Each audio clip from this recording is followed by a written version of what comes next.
Dime, इस बार बच गया तो वापस नहीं बचेगा। साला कुत्ते की मौत मरेगा कुत्ते।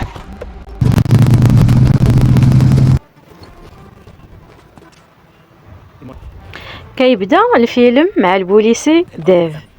ديف البطل.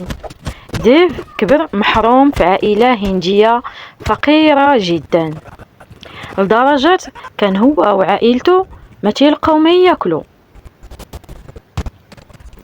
تحارب مع الوقت والزمان واجتهد وقرا وتعلم حتى تخرج ولا ضابط شرطة بمدينة مومباي. وماشي اي ضابط كلشي تيخاف منه، كلشي تيحترمه، عنده هبة ومكانة فين ما مشى، واي واحد فكر يوقف في طريقه تيسالي معاه باش جا باش مشى. ديف معروف عليه بوليسي ديما غضبان ومقلق ومعصب وحتى حاجة ما عجباه. كيبان هنا فرحان وتيغني حيت هذا عرس اختو الوحيدة كتزوج بالشاف نتاعو في الخدمة. كيشطح ويغني وما على بالوش. صراحة كيدوز ليلة زوينة في عرس اختو، النشاط حتى شاط.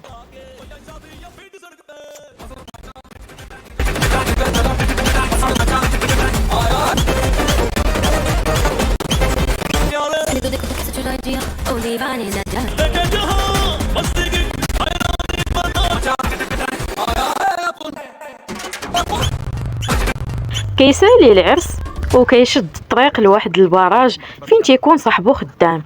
كتكون فيه النوبات التفتيش في الطريق السيار. مع تيلقى صاحبو الشرطي مبرزط مع واحد العصابة. صاحبو تيبغي يفتش وما تيخليوش وكيتحدوا معاه. كيطلب منهم السوارت الكوف باش يفتشوا وتيقول ليه الزعيم الا بغيتي الساروت جي ليها عندي للدار، بحال زعما حقرو. وحيت هو شرطي ضعيف الشخصيه تيخاف وما تيقول والو وكيدوزو بلا تفتيش.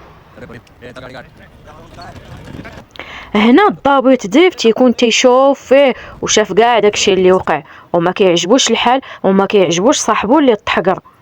وتيقول ليه تيبان ليا كملتي الخدمه اصاحبي بكري، طلع نجيبو شي دويره ونتفكروا انا وياك يا مصطحبه والقرايه. وفعلا كيمشي معاه وتيبقاو مجمعين في الطريق حتى كيوصلوا قدام واحد الدار. وتيقول له مالك صاحبي وقفتي هنا؟ وتيقول له ديف هنا ساكن الموس خوا والعصابه نتاعو واللي بالاماره قال لك جي عندي للدار الا بغيتي الساروت. ايوا دخل جيب الساروت باش تكمل خدمتك. تيقول ليه كيفاش صاحبي ولكن تيبان عندهم حفله وانا ما نقدرش ندخل. تيقول ليه ديف غادي يدخل حيت الزعيم هو اللي قال لك تجي باش تدي الساروت وانت غتنفذ غير كلامه، مناش غتخاف. ايوا دخل جيب الساروت. كيدخل مسكين وتيلقى الرجال في وجهه وتيبقى واقف مرعود. كيضحكوا عليه وتيخرج مدلول. تيقول ليه ديف جبتي الساروت؟ وتيبقى ساكت وحاضر راسو. ديف كيزعف وتيكسيري بالموتور، ما تيوقف حتى لعند راس كل واحد فيهم. اللي وقف قدامه تيفد عليه جنابه حتى كيسالي مع رجال الزعيم كاملين.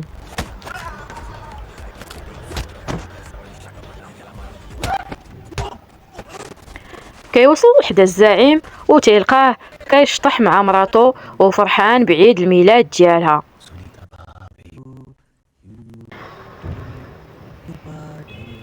وتيقول لهم ديف عيد ميلاد سعيد، عيد ميلاد سعيد. سمحي لينا مدام على هاد الضجيج، ما كنتش عارف، كون جبت لك معايا كادو.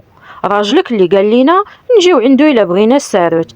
ايوا الخدمه هادي خاصنا نكملوا خدمتنا. وكيقطع عليهم من الحلوى الشيء اللي ما كيعجبش الزعيم وكيرين فيه مراته قدام ضيافه. وتيقول للزعيم مرة أخرى لا باقيش تعاند مع المخزن، القانون تيبقى قانون.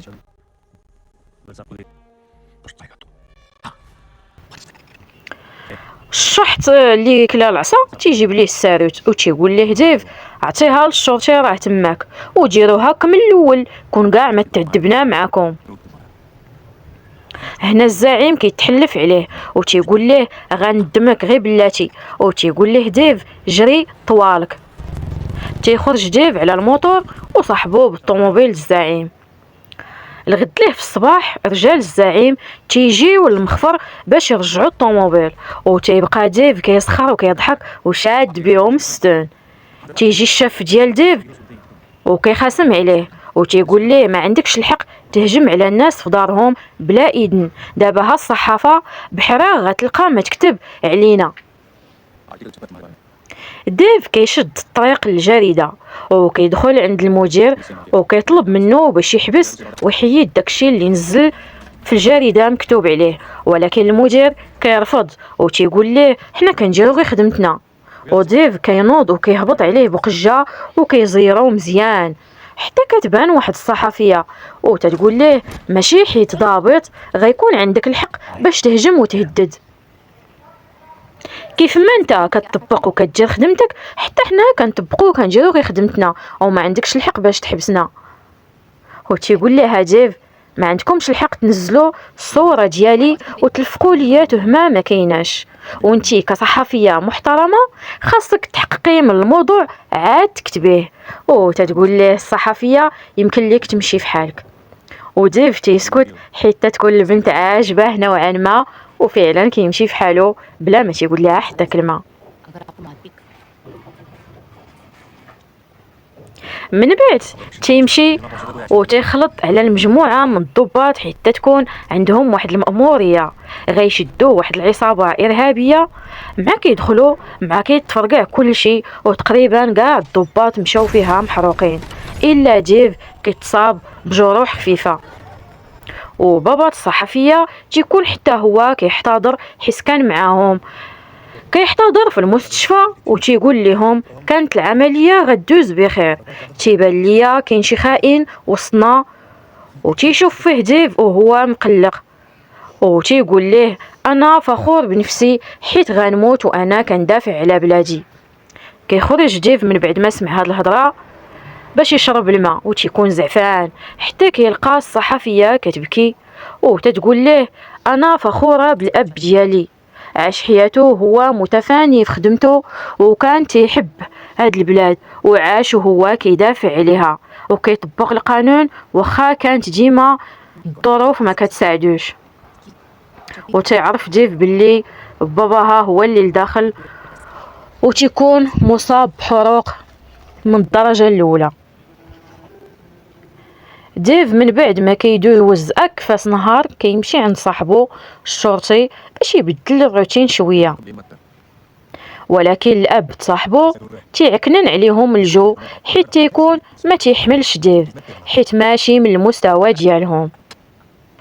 تيقول ليه صاحبو ما تديهاش في الوالد هكا داير، عشت حياتي معاه وهو ديما مقلل مني وحاقر عليا هو وخويا، وعمرو كانت عجباه شي حاجه وكنت ديما في وسط منهم مقموع. من بعد ديف كيشن هجوم مع القوات الخاصه على واحد الحي شعبي، كتوصلوا البيعه على ان العصابه الارهابيه مخبيه فيه.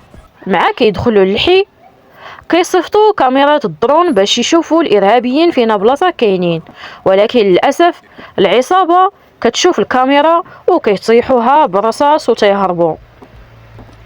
من بعد القوات المساعده كتبدا الهجوم، ولكن تلقاو الناس تلحي هاجمين عليهم وكيدفعوه فيهم بالعصي لواحد الكراج حتى ما تيبقى حتى شرطي، وكيسدوا عليهم وتينزلوا عليهم بالعصا والضرب.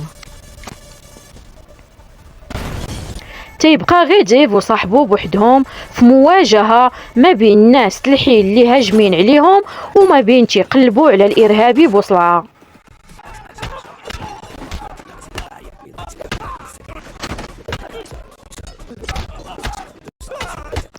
كيتمكن ديف باش يعتق البوليسيه من الكراج اللي كان مسدود عليهم، وكيتبع صاحبو اللي كان بوصلعه شادو كيفرشخ فيه على شويه وكان غيقتلو لو كان ما تيرا فيه ديف برصاصه لراسو. كيتاكد من بعد ديف باللي بوصلعه مات وتيعطي الفرجي لصاحبو وتيقول ليه انت اللي قتلتيه وانت كتدافع على الوطن وعلى راسك. تيبغي يقول ليه ولكن، وتيقول ليه ديف ما كاين ما ولكن. فرصة وتعطاتك كادو من عندي، بغيتك تبين لباك وكاع الناس اللي كانوا حاقرينك بانك شرطي كفؤ وكتستحق الاحترام والتقدير. من بعد كيعملوا حفلة خاصة للشرطي، وكل شيء كيحتفل به وكيعتقد بانه هو اللي قتل بوصلعة، ولكن هي راه غير أكذوبة. وفاش نسيب ديف تيجلس معاه تيبقى كيشوف ديف وتيقول ليه كلشي غدوزوها عليه الا انا، حنا كنعرفوا بعضياتنا مزيان. تيقول ليه ديف علاش، شنو السبب؟ السيد قام بالمهمة ويستاهل مكافأة عليها، علاش كلشي كيسحب ليه الحاجه الا ما درتهاش انا ما كاينش اللي يديرها، حتى هو راه يقدر يأدي الواجب ديالو. واش انا زعما كاع واو حتى لهاد الدرجه؟ راه بحالي بحالكم، والدليل هو انك انت هو الشاف ديالي ماشي انا انسيبي العزيز.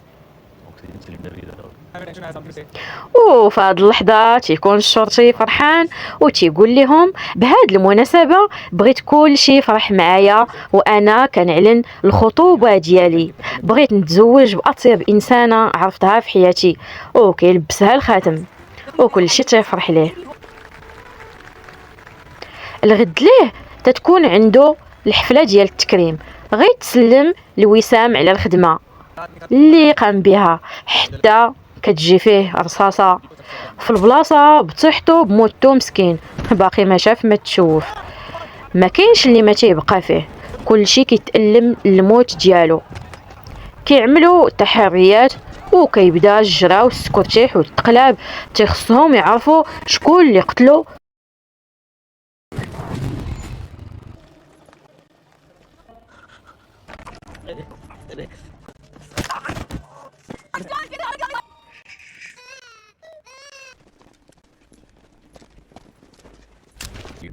Please.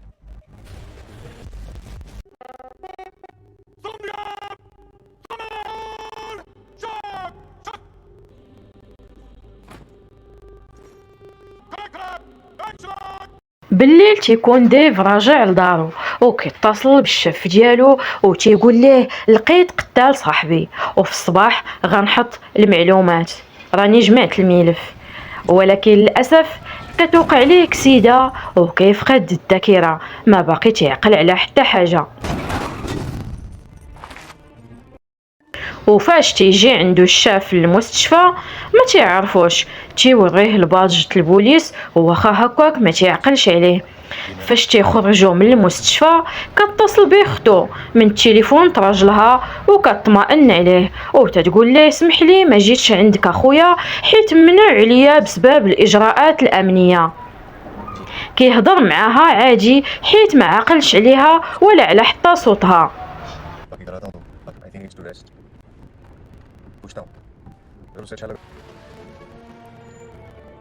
نسيبو كيعطيه التليفون واليوز بي ديالو والباج ووراق الخدمه وتيقول ليه خاصك تحقق بالقضيه عاود، ما غنخليوش الموت صاحبنا دوز هكاك، وكنتمنى ليك الشفاء، انا عارفك باللي غتولي لاباس وغترجع كيف كنتي.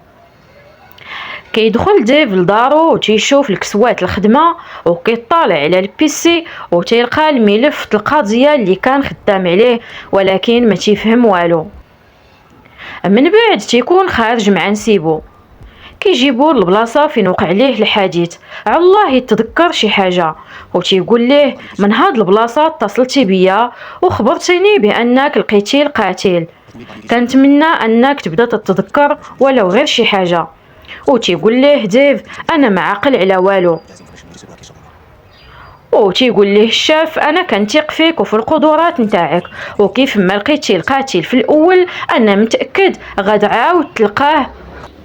وكيوصلوا لدارو مع كينزل تيبغي ديف يدخل حتى كيتعرضوا ليه جوج الرجال بالجنويه ما كيعرف باش تبلع، كيعطيهم هاك بالك حتى كيسالي مع كل واحد فيهم، تيبغي يخرج فيه واحد اخر بالموتور كيصدر يما فوق البوطو ديال الضو كيتريسينتا مع راسو، وكيخرجوا عاود ثلاثه اخرين وتيقلب الموتور برجليه حتى كيخوى منه ليسانس، وتيبغي تيري في الزمر كامل تشعل فيهم العافيه، ولكن الساعه كيهربوا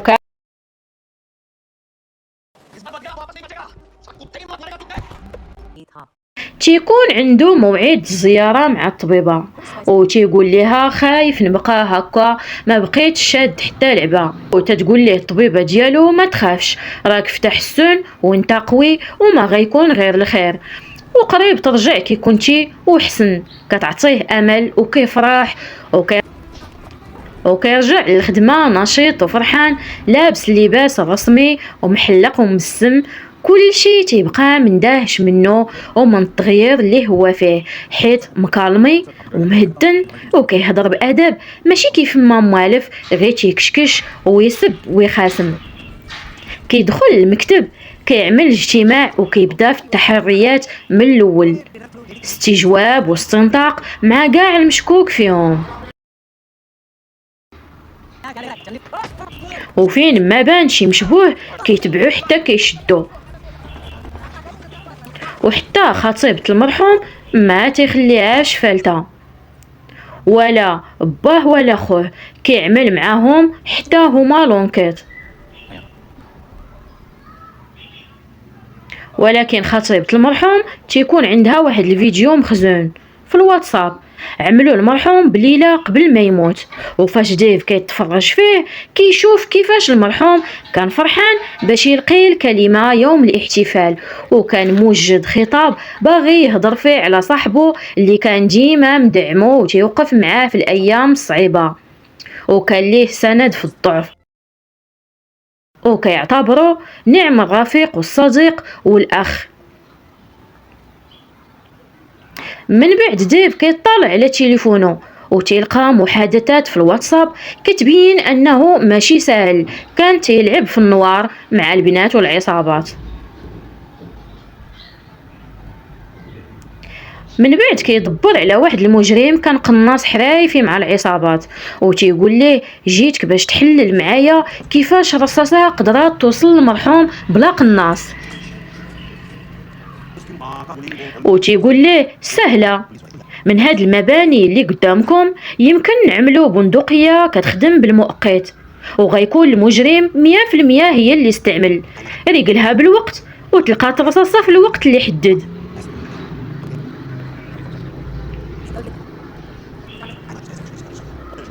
ديف تيبقى تيحماق مع القضيه باش يفكها، ومن بعد ما كيجمع كاع الادله وتلقى المعلومات خطيره في التليفون ديالو، وكيفاش كان معارف مع سيده متزوجه وكان تيسرب معلومات للعصابات، وتيعرف كيفاش هو انسان كان خبيث. في البلاصه كيمشي وتيعطي الملف للمفتش اللي هو الشاف ديالو، وفي نفس الوقت نسيبو وتيعاود ليه على الحقيقه باللي قبل الحفله المرحوم بشيامات تلاقاو هو وياه، وقال ليه واه لي اصاحبي كيفاش كنت كنشوفك، انت هو القدوه نتاعي وكنت ديما كنحترمك، ولكن دابا غنفضح كل شيء، انا عقت بيك وعقت بالفعايل ديالك، انت لابس قناع، انت مجرد خبيث ومجرم، كيفاش عطاتك خاطرك اديف تسرب معلومات سريه وتسبب في موت بزاف ديال الضباط الابرياء.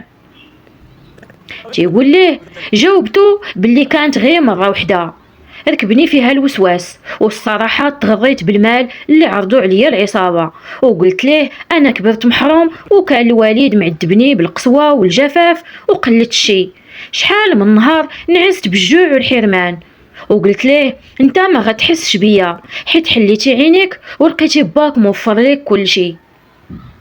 انا الصراحه كان كيسحاب لي باللي غيفضحني نهار الحفله وغنضيع، وهذا الشيء علاش خطط باش نقتلو، واخا كان صاحبي وخويا، ولكن من بعد اكتشفت الفيديو مسجل عند خطيبته، كان كيتدرب على كيفاش غيلقي الخطاب وشنو كان غيقول فيه في الحفله ديال التكريم، ولقيتو باللي الكلمه اللي كان غيقدم هي كان غيهضر عليا وكيمدح فيا وما نساش العشره اللي كانت بيناتنا، واخا انا غلط نسى كل شيء وبقى عطيني قيمه. من بعد الفيديو اللي سمعتو شفت من المرحوم ضميري معذبني بزاف، وانا امام السلطه وبغيت القضاء ياخذ مجراه ونتعاقب على الفعلان تاعي. انا ندمان بزاف وما كانش كيسحاب لي باللي كان كيسحاب لي باللي غيبلغ عليا، وداكشي علاش قررت باش انني نقتلو. ديف كيتحكم عليه بالسجن مدة نافذة وكترجع ليه الذاكرة وكيرجع كيف ما كان متسلط متعجرف والجبروت والقوة، وحتى وهو في السجن كينفذ العدالة. كاع اللي بغى يتصرف في الحباسة كيعاود ليه الترابي. كنتمنى القصة يعجبكم، ما تنسونيش من لايك والاشتراك، وشكرا اصدقائي، الى اللقاء.